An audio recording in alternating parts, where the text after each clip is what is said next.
नमस्कार साथियों, स्वागत है आप सभी का संस्कृति पीसीएस के ऑनलाइन प्लेटफॉर्म पर। दोस्तों, हम लोग जुड़ चुके हैं अपने 72वीं बीपीएससी प्रारंभिक जो परीक्षा है उसके बिहार स्पेशल के सेगमेंट में।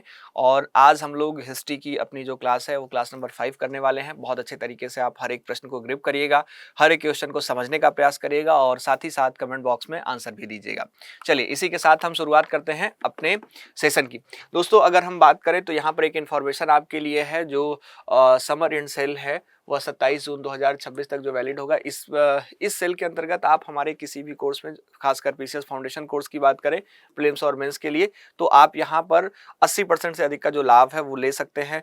और यहाँ पर अगर हम बात करें तो आप विशेष तौर पर जो यूपी पीसीएस है, 73वीं बीपीएससी है, आरएएस है, एमपी पीसीएस है, सभी में जो है आपके लिए ऑफर है। ठीक है, मोर देन 80% है, गौर करिएगा इस पर जो है ये ऑफर है। और अगर आपको किसी भी प्रकार की जानकारी चाहिए इस ऑफर से संबंधित तो आप यहाँ पर कॉल करिएगा, जो 9555124124 है। इस पर जो है कॉल करके आप सारी चीज़ें जान सकते हैं और कोई भी इंफॉर्मेशन आप प्राप्त कर सकते हैं। साथ ही साथ हमारे वेबसाइट पर भी विजिट करके आप जानकारी को ग्रिप अप कर सकते हैं। आइए स्टार्ट करते हैं हम अपने सेशन को। और आज का पहला क्वेश्चन आपके सामने यहाँ पर देखने को मिल रहा है। ताम्रपत्र लेख दर्शाते हैं कि प्राचीन काल में बिहार के राजाओं का संपर्क था वर्मा से, थाईलैंड से, कंबोडिया से, जावा से, सुमात्रा से। ठीक है, तो यह आपका प्रश्न है। और इस प्रश्न की अगर हम बात करें तो आप देखेंगे 43वीं बीपीएससी का जो प्री का एग्जाम हुआ था 1999 में, यह एग्जाम आपको देखने को मिला था। इससे संबंधित प्रश्न पूछा गया है। दोस्तों, बात यहां पर मैं फिर से एक बार रिवाइज आपको करना चाहूंगा कि आप इस पर मत जाइएगा कि यह कब पूछा गया है। बात बस इतनी सी है कि आप टॉपिक को ग्रिप अप करने का प्रयास करिएगा। आप एक बार देखिएगा कि एग्जाम का जो अप्रोच है वह किन टॉपिक से ठीक से रहा है। ठीक है, किन टॉपिक पर ठीक से रहा है उनकी बात हम यहाँ पर विशेष तौर पर ध्यान में रखेंगे, जो इतने पुराने प्रश्नों को सॉल्व कर रहे हैं या देख रहे हैं। ठीक है, चलिए अब एक बार आंसर करिए। आप लोग जितने लोग लाइव सेशन में जुड़े हुए हैं, रिकॉर्डेड जो लोग देख रहे हैं, सभी लोग एक बार आंसर करेंगे। तो यहाँ पर अगर हम बात करें तो प्राचीन काल में बिहार के राजाओं का जो संपर्क है यह जावा सुमात्रा से था। ठीक है, option D is right answer.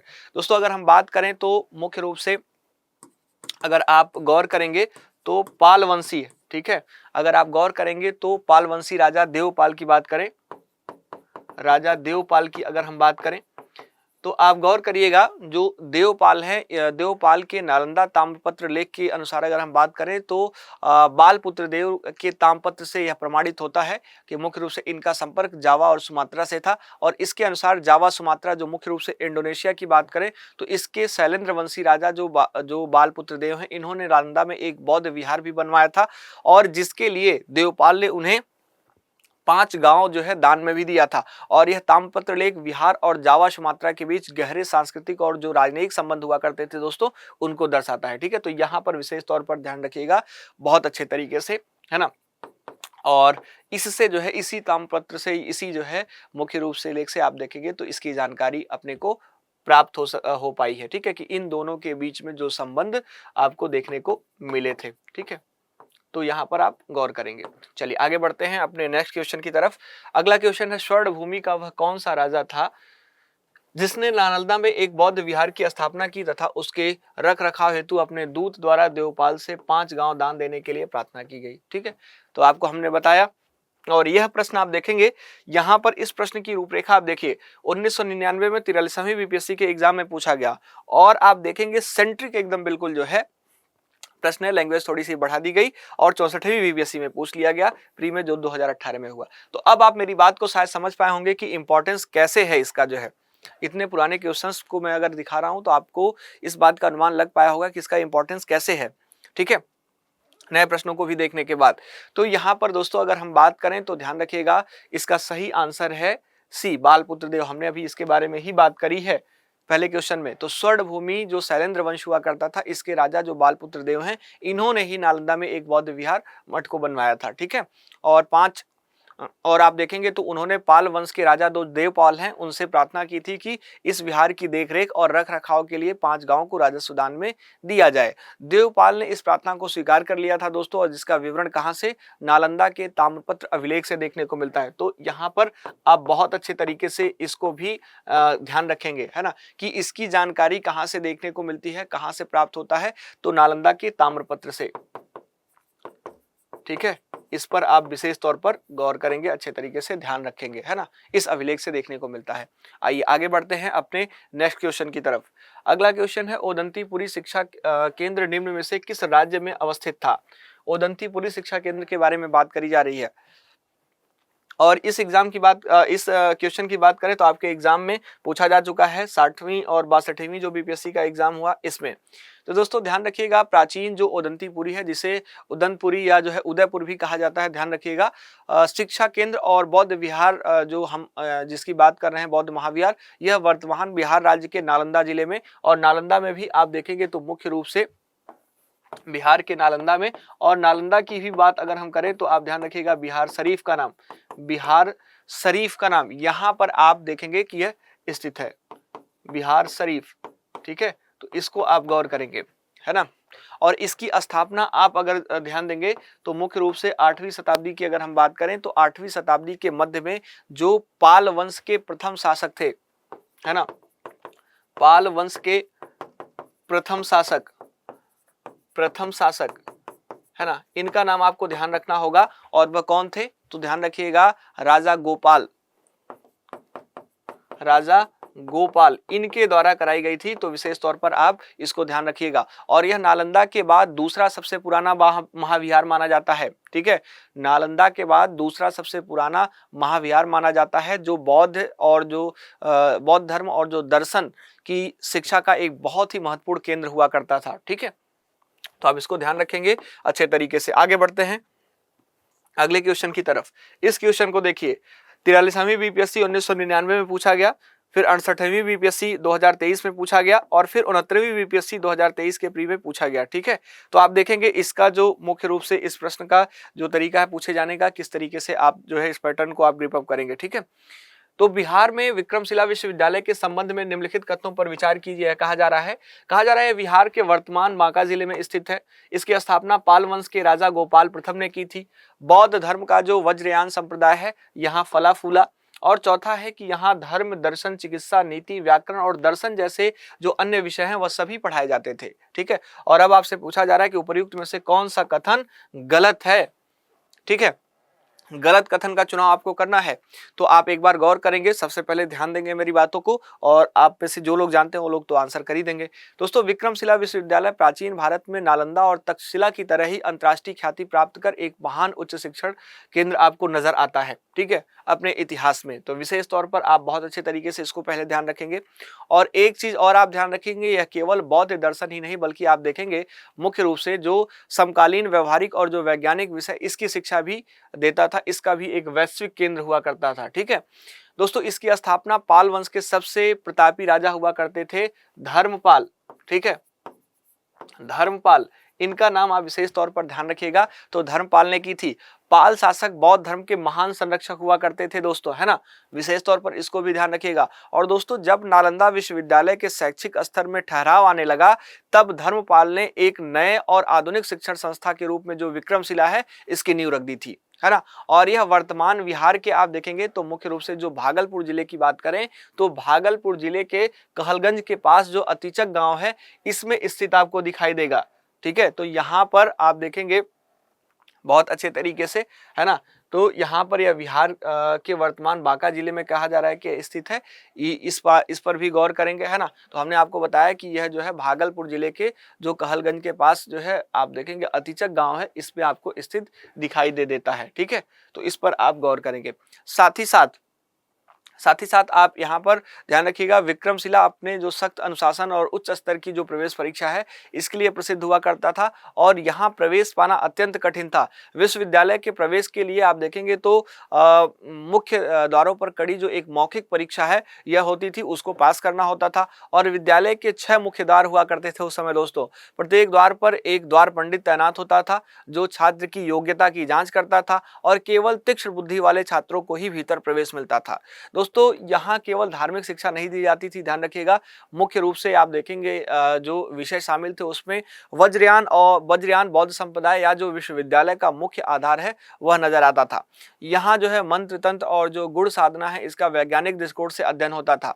और यहाँ का तर्कशास्त्र विभाग जो हुआ करता था वह पूरे एशिया में सबसे उन्नत प्रकार का माना जाता था। और यहाँ व्याकरण और भाषा विज्ञान, चिकित्सा विज्ञान, धर्मशास्त्र, नीति शास्त्र, प्रशासन, सभी चीज की शिक्षा दी जाती थी। ठीक है, तो इसको आप ध्यान रखिएगा, है ना। तो इस पर भी आप गौर करेंगे। और अगर हम विशेष तौर पर बात करें तो एक चीज और आप ध्यान रखिएगा बहुत अच्छे तरीके से, है ना। हाँ, एक चीज और आप ध्यान रखिएगा बहुत अच्छे तरीके से कि यहाँ पर जो अतीश दीपंकर श्री विज्ञान इस विश्वविद्यालय के सबसे प्रसिद्ध जो मुख्य रूप से कुलाधिपति या आचार्य हुआ करते थे, इनका भी नाम बहुत ही महत्वपूर्ण है, आपसे आगे एग्जाम में पूछा जा सकता है। और इन्होंने 11वीं शताब्दी में तिब्बत की यात्रा की और वहाँ आप देखेंगे तो बौद्ध धर्म का जो पुनरुद्धार है वह भी किया। तुर्क आक्रमणकारी जो मुख्य रूप से इख्तियार मोहम्मद बिन बख्तियार मुख्य रूप से इख्तियार मोहम्मद बिन बख्तियार खिलजी है, इसने जो है इस विश्वविद्यालय को भी दोस्तों नष्ट कर दिया था, यह आप जानते होंगे। तो यहाँ पर देखेंगे, यहाँ पर दो स्टेटमेंट शुरू। पहला स्टेटमेंट, यह बिहार के वर्तमान बांका जिले में स्थित है, यह गलत है। कहाँ पर यह स्थित है, तो हमने बताया आपको कि यह जो है मुख्य रूप से आप देखेंगे जो भागलपुर जिला है, बांका नहीं भागलपुर में है, भागलपुर जिले में आपको देखने को मिलेगा, ठीक है। तो यह स्टेटमेंट आपका गलत हुआ। इसकी स्थापना पाल वंश के राजा गोपाल प्रथम ने की थी, तो यह भी गलत हुआ। क्यों? क्योंकि इसकी स्थापना धर्मपाल ने की थी। बौद्ध धर्म का वज्रयान संप्रदाय यहाँ फूला फूला, बिल्कुल सही बात है। यहाँ धर्म, दर्शन, चिकित्सा, नीति, व्याकरण, दर्शन जैसे अन्य विषय पढ़ाए जाते थे, यह भी ठीक बात है। तो आप देखेंगे ऊपर से दो स्टेटमेंट जो दिए गए हैं वही ऊपर वाले दोनों स्टेटमेंट गलत हैं। और आप देखेंगे आपसे गलत कथन पूछा गया है तो 1 और 2 जो है आप लगा लेंगे, ठीक है। कोई कंफ्यूजन नहीं ना। चलिए आगे बढ़ते हैं हम लोग अपने नेक्स्ट क्वेश्चन की तरफ।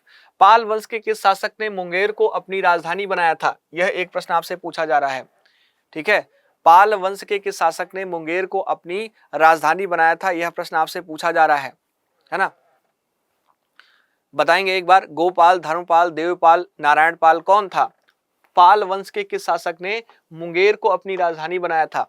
दोस्तों महान पाल सम्राट देवपाल की बात करें अगर हम, है ना, देवपाल की बात करें तो इन्होंने मुंगेर को अपनी राजधानी बनाई थी। और अगर हम बात करें उनके शासनकाल की तो उनके शासनकाल से जुड़ा जो प्रसिद्ध मुंगेर ताम्रपत्र है यहीं से प्राप्त हुआ था, जिसकी ऐतिहासिक पुष्टि होती है, ठीक है।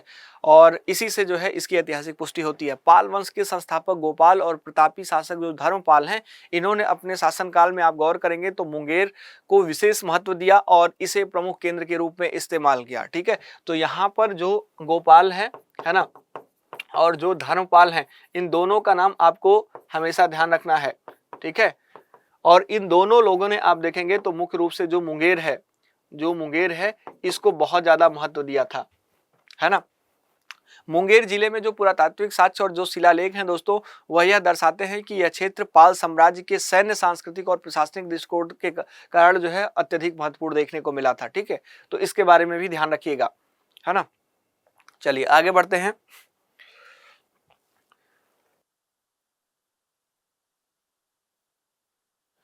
नालंदा विश्वविद्यालय का विनाश किसने किया था, ठीक है। बख्तियार खिलजी, कुतुबुद्दीन ऐबक, मोहम्मद बिन तुगलक, अलाउद्दीन खिलजी, यह आपके जो है ऑप्शंस हैं, एक बार आप बताएंगे। और आप देखेंगे 73वीं, 69वीं, 60वीं, 62वीं कई बार जो है आपके एग्जाम में पूछा जा चुका है यह जो है प्रश्न। नालंदा विश्वविद्यालय का विनाश आपसे पूछा जा रहा है कि किसने किया था। हमने आपको बताया था कि जो मुख्य रूप से नालंदा विश्वविद्यालय था इसका विनाश जो है कौन किया था? बख्तियार खिलजी ने। ध्यान रखिएगा दोस्तों, जो प्राचीन नालंदा विश्वविद्यालय है, ठीक है, प्राचीन जो नालंदा विश्वविद्यालय है इसकी अगर स्थापना की बात करें तो आप विशेष तौर पर ध्यान रखिएगा, इसकी स्थापना जो है 5वीं शताब्दी ईस्वी हुई थी, 5वीं शताब्दी ईस्वी, ठीक है। तो इसको आप विशेष तौर पर गौर करेंगे, है ना। और अगर हम बात करें तो मुख्य रूप से इसमें गुप्त वंश के शासक कुमारगुप्त प्रथम का नाम जो है बहुत ही महत्वपूर्ण है। तो कुमारगुप्त प्रथम का नाम आप ध्यान रखिएगा, कुमारगुप्त प्रथम, इनके द्वारा ही जो है कराई गई थी, है ना, इसकी स्थापना। और नालंदा विश्वविद्यालय मुख्य रूप से विश्व के पहले आवासीय अंतर्राष्ट्रीय विश्वविद्यालय और शिक्षा के सबसे बड़े केंद्र के रूप में प्रसिद्ध था। यहाँ दोस्तों आप देखेंगे तो बौद्ध धर्म के अलावा जो मुख्य रूप से वेद हैं, ठीक है, इसका अध्ययन कराया जाता था। इसके अलावा अगर देखेंगे तो जो खगोल विज्ञान है, खगोल विज्ञान की बात करें तो इसका भी अध्ययन कराया जाता था। साथ ही साथ इसके अलावा अगर हम बात करें तो यहाँ पर जो गणित है इसकी भी पढ़ाई कराई जाती थी, चिकित्सा की भी पढ़ाई यहाँ पर आप देखेंगे तो मुख्य रूप से आपको देखने को मिलेगी, है ना। तर्कशास्त्र की जो शिक्षा है यह भी यहाँ पर आप देखेंगे तो देखने को आपको मिल जाता था। है ना। तो यहाँ पर आप देखेंगे केवल आप यह नहीं कह सकते कि बौद्ध धर्म विशेष रूप से महायान के अलावा आप देखेंगे यहाँ पर जो वेद, खगोल विज्ञान, गणित, चिकित्सा और मुख्य रूप से जो तर्क शास्त्र है, इन सभी का अध्ययन अध्यापन कराया जाता था। ध्यान रखिएगा बहुत अच्छे तरीके से, है ना, दी जाती थी इन सभी की शिक्षा। और नालंदा विश्वविद्यालय के विनाश का मुख्य कारण बख्तियार खिलजी द्वारा किया गया आक्रमण था। आप देखेंगे तो मुख्य रूप से अगर 1193 की अगर हम बात करें तो 1193 ईस्वी में यह एक तुर्क आक्रमणकारी था जो बख्तियार खिलजी है ना। और मुख्य रूप से इसने अपने एक सैन्य अभियान के दौरान इस विश्वविद्यालय को नष्ट कर दिया था। और यहाँ की जो एक विशाल लाइब्रेरी थी, जिसको आप देखेंगे तो हमने आपको बताया था धर्मगज कहा जाता था, इसका नाम पूछा गया है, आगे भी पूछा जाएगा इस लाइब्रेरी का नाम, ठीक है। तो इसमें आग लगा दी थी और जिसमें आप गौर करेंगे तो लगभग हजारों पुस्तकें और जो पांडुलिपियां थी वो जलकर राख हो गई थी, ठीक है। तो इसको भी आप ध्यान रखिएगा, इसका नाम भी आपके लिए महत्वपूर्ण हो जाता है। बिहार का प्रथम मुस्लिम विजेता कौन था, ठीक है। फिर वही प्रश्न है 60वीं 62वीं दोनों में पूछा गया और यहाँ पर आप देखेंगे 43वीं 69वीं 60वीं 62वीं सब में पूछा जा रहा है, ठीक है। बिहार का प्रथम मुस्लिम विजेता, तो आप ध्यान रखिएगा मोहम्मद बिन बख्तियार खिलजी था और मुख्य रूप से मोहम्मद गोरी का एक तुर्क अफगान सैन्य जनरल यह आपको देखने को मिलता है, ठीक है, मोहम्मद बिन बख्तियार खिलजी, है ना। और 12वीं शताब्दी के अंत में बिहार पर सफल आक्रमण करके बिहार का प्रथम मुस्लिम विजेता बना, ठीक है। तो आपको ध्यान रखना है बिहार का प्रथम मुस्लिम विजेता का नाम भी आपको ध्यान अगर आपसे पूछा जाए तो इसी का नाम ध्यान में रखना पड़ेगा, है ना। और इसी अभियान के दौरान इसने जो है नालंदा विश्वविद्यालय और साथ ही साथ जो विक्रमशिला विश्वविद्यालय था इन दोनों को नष्ट कर दिया था।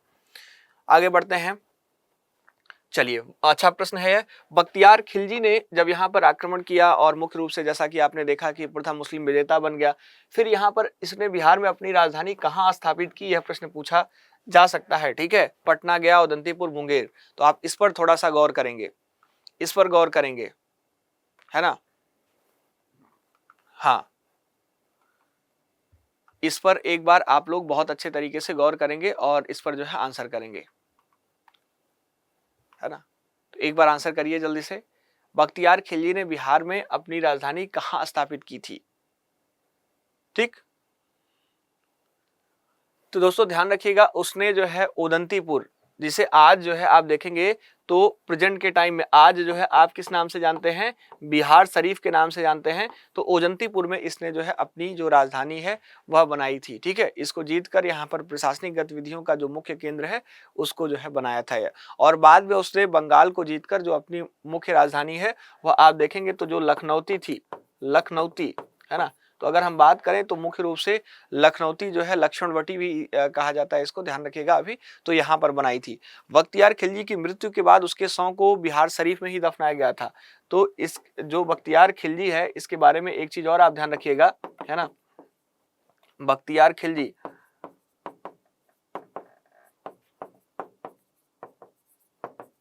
के शव को भी यहीं पर बिहार शरीफ में ही दफनाया गया था, ठीक है, बिहार शरीफ में ही दफनाया गया था, ठीक है। तो यहां पर इसके बारे में यह भी इंफॉर्मेशन आपको ध्यान रखना पड़ेगा, ठीक है, पूछा जा सकता है। चलिए आगे बढ़ते हैं। और इसने जो है आप एक चीज, जैसे हमने लखनऊती लिखा है तो बाद में जो है यह बाद में जब बंगाल जीत लिया, है ना, बंगाल की तरफ जो है इसका जब रुख रहा तब बंगाल को जीतकर जो है इसने मुख्य राजधानी अपनी लखनऊती बना दी थी, ठीक। चलिए आगे बढ़ते हैं अपने नेक्स्ट क्वेश्चन पर। बिहार में तुर्क सत्ता का वास्तविक संस्थापक कौन था, महत्वपूर्ण प्रश्न है, ठीक है, पूछा गया है 67वीं बीपीएससी री एग्जाम 2022 में, ठीक है।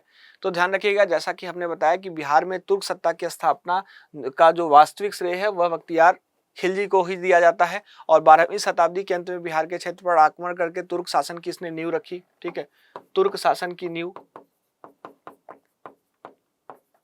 ठीक है, किसने रखी, तो यहाँ पर इसी ने, बख्तियार खिलजी ने ही रखी, है ना। और आप देखेंगे जो मलिक हुसामुद्दीन बनारस और अवैध क्षेत्र के इसने जो है जो मलिक हुसामुद्दीन है उनको बनारस और अवध क्षेत्र का सेनापति उस समय देखने को मिला था। और गयासुद्दीन इवाजवाद ने समय इसके बाद के समय में बंगाल के सुल्तान बने थे, अभी ध्यान रखिएगा। और यहाँ पर अगर दरिया खान नुहानी की बात करें तो लोधी वंश के समय बिहार के राज्यपाल गवर्नर बने थे, ठीक है।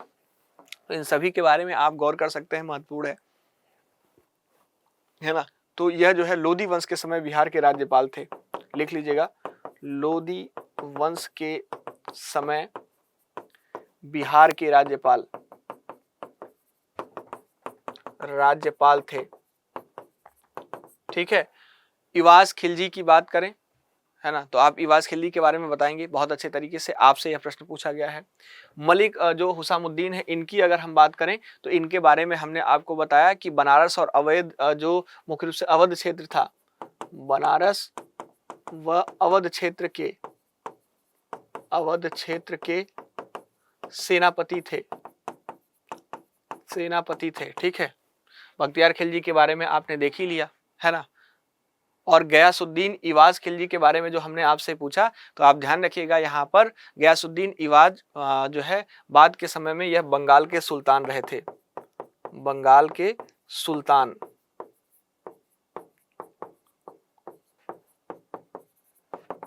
ठीक है। तो यहाँ पर इन सभी को आप विशेष तौर पर ध्यान रखेंगे, सभी को आप कनेक्ट करेंगे। चलिए अगला प्रश्न है, इल्तुतमिश ने बिहार में अपना प्रथम प्रबंधक गवर्नर नियुक्त किया था, किसे? एवाज को, नसीरुद्दीन महमूद को, जो अली मर्दान है, या मलिक जानी, ठीक है। एक बार बताएंगे, 48वीं और 92 नंबर का जो बीपीएससी का आपका एग्जाम हुआ था, यह जो है इसमें प्रश्न आपको देखने को मिला था। तो एक बार बताएंगे, इल्तुतमिश ने बिहार में अपना प्रथम प्रबंधक किसे नियुक्त किया था, यह प्रश्न पूछा जा रहा है।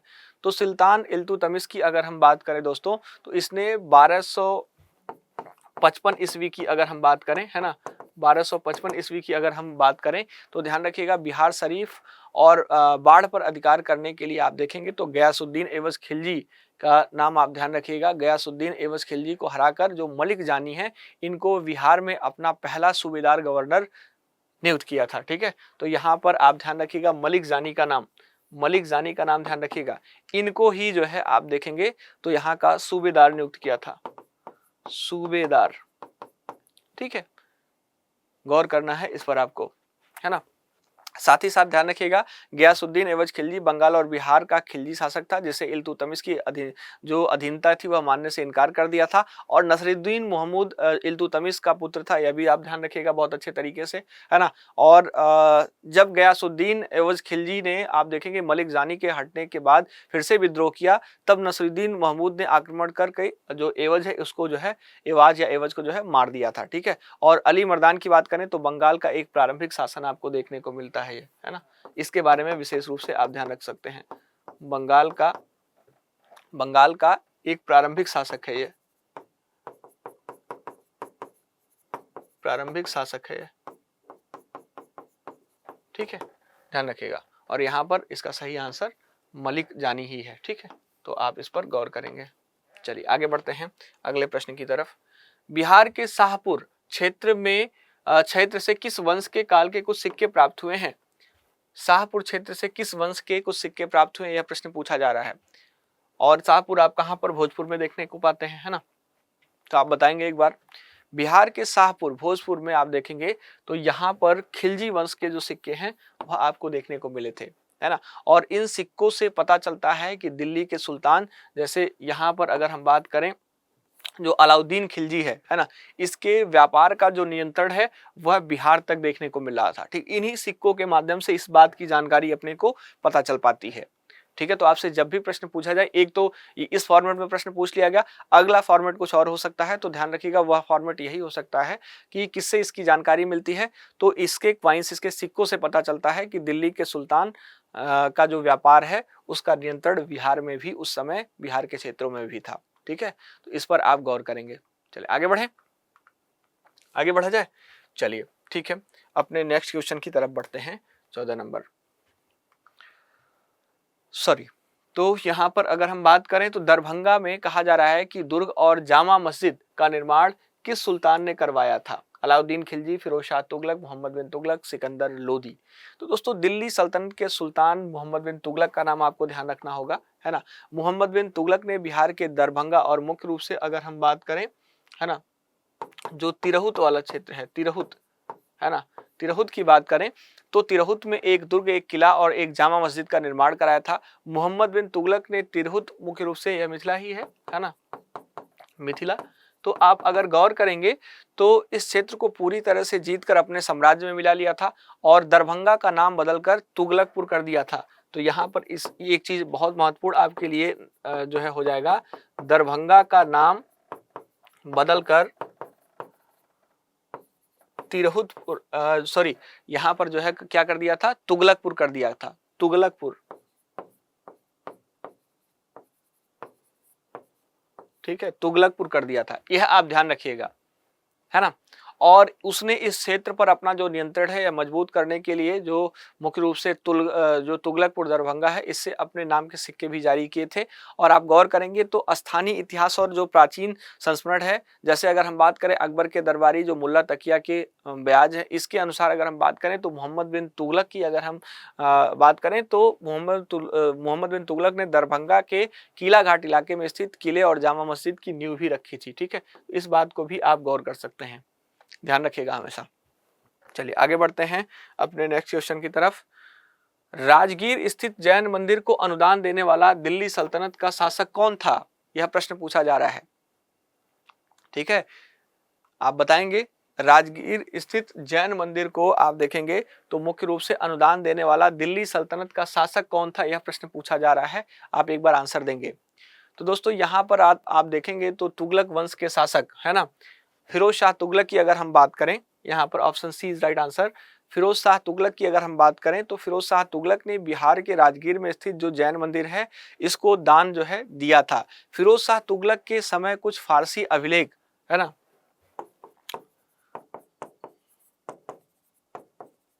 फारसी अभिलेख की अगर हम बात करें तो आप ध्यान रखिएगा, कुछ फारसी अभिलेख, मुख्य रूप से इसको आप शिलालेख कहें तो ज्यादा अच्छा है ना।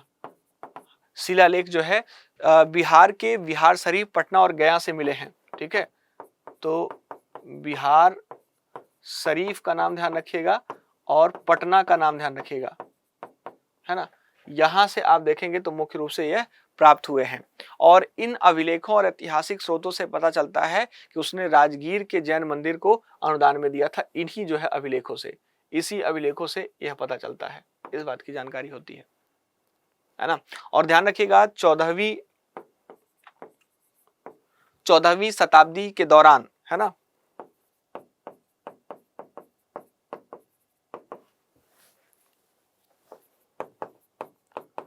14वीं शताब्दी के दौरान अगर हम बात करें तो एक चीज ध्यान रखिएगा, फिरोज शाह तुगलक ने बिहार के तिरहुत क्षेत्र पर अपना कब्जा कर लिया था। ठीक है ना, तो तिरहुत क्षेत्र पर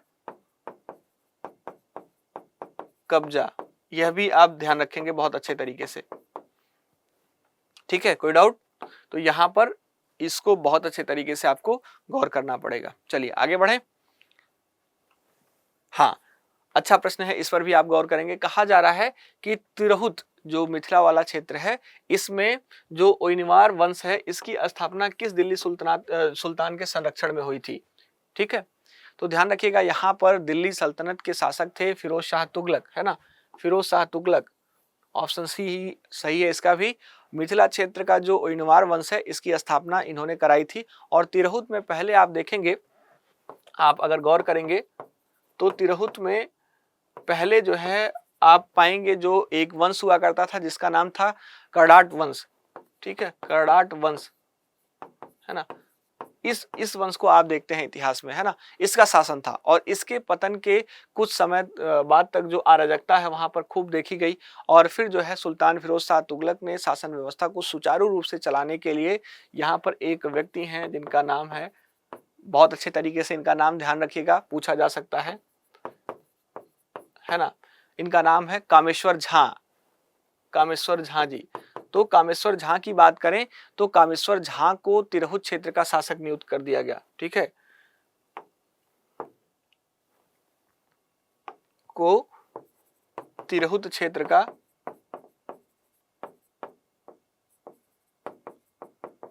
शासक नियुक्त कर दिया गया।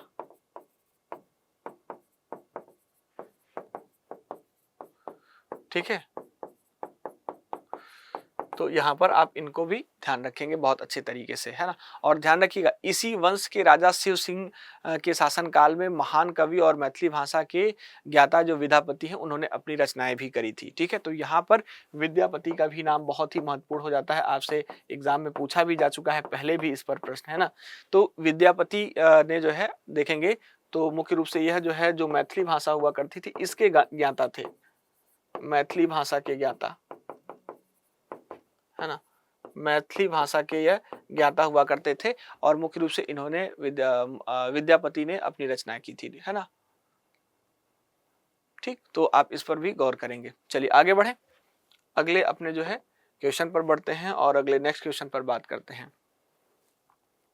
अरे, सिकंदर लोदी और अलाउद्दीन हुसैन शाह के बीच संधि में बिहार बंगाल की सीमा किस स्थान पर निर्धारित की गई? अच्छा प्रश्न है यह भी, इस पर भी आप गौर करेंगे। तो दोस्तों, सिकंदर लोदी जब अपने साम्राज्य का विस्तार करते हुए बिहार की ओर बढ़ रहा था तो उसने जौनपुर के पूर्व शासक थे जिनका नाम था हुसैन शाह सरकी, ठीक है। जौनपुर के शासक, इनका नाम क्या है? हुसैन, है ना। इनका नाम ध्यान रखिएगा, हुसैन शाह सरकी था, ठीक है। तो हुसैन शाह सरकी जी को इसने पराजित किया और हुसैन शाह सरकी ने बंगाल के शासक अलाउद्दीन हुसैन शाह के यहाँ शरण जाकर ले ली और इस स्थिति को सुलझाने और अपनी पूर्व सीमाओं को सुरक्षित करने के लिए सिकंदर लोदी और बंगाल के सुल्तान जो अलाउद्दीन हुसैन शाह हैं इनके बीच एक संधि हुई थी और इसी संधि के अनुसार बिहार और बंगाल के बीच जो बाढ़ पटना के निकट की जो सीमा देखने को मिलती है इतिहास में, उसको निर्धारित किया गया था। और बाढ़ के पश्चिम का जो क्षेत्र था वह दोस्तों दिल्ली सल्तनत यानी कि सिकंदर लोदी के अधीन आपको देखने को मिलेगा और जो पूर्व का क्षेत्र हुआ करता था बंगाल, वह हुसैन शाह के पास रहा, ठीक है।